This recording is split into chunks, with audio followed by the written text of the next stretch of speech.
So, Coach, I have to ask you, since you played basketball and football at a high level, Austin Rivers this week came out with this comment about, all these NBA players that could easily play in the NFL, but NFL players couldn't play in the NBA. What are your thoughts about that?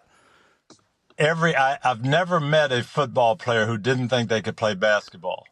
And I've really, the basketball players I know felt like they could have played football, but it really wasn't for them. Why get hit like that?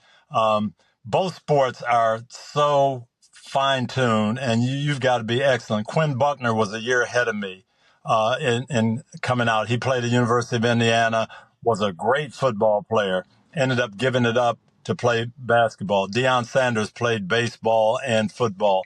That is so rare. Charlie Ward was a great Heisman Trophy winning football player. I thought he could have been Joe Montana had he concentrated on football. He ends up going to the New York Knicks and playing 15 years in the NBA. Those people are rare. They are very rare.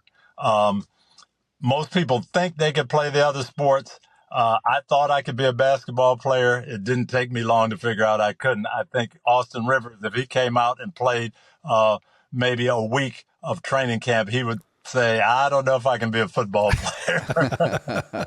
Oh, dude, I'm sure there'd be some people headhunting for him out there after those comments, too. Yeah, there would.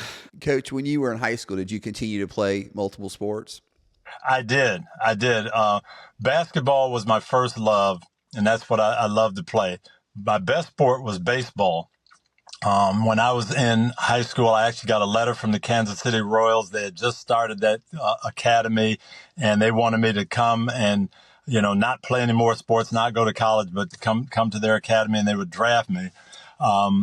Football was actually the last sport that I played. I ended up probably just excelling in that one. I don't know why, but I wanted to play everything. And then my senior year in high school, we had a really good football team, really good basketball team. I was getting recruited by a lot of the Big Ten schools, getting recruited nationally. And University of Minnesota was one of the few schools that was going to let me play football as a quarterback and play basketball. And that was my dream. And so I went to Minnesota, and it was a great time of life. I met a lot of good people. Played 1 year of basketball, and then I found out the guys were really a lot bigger than I was, and I was going to have a better chance to play football. And so I ended up my sophomore year of football concentrating on that.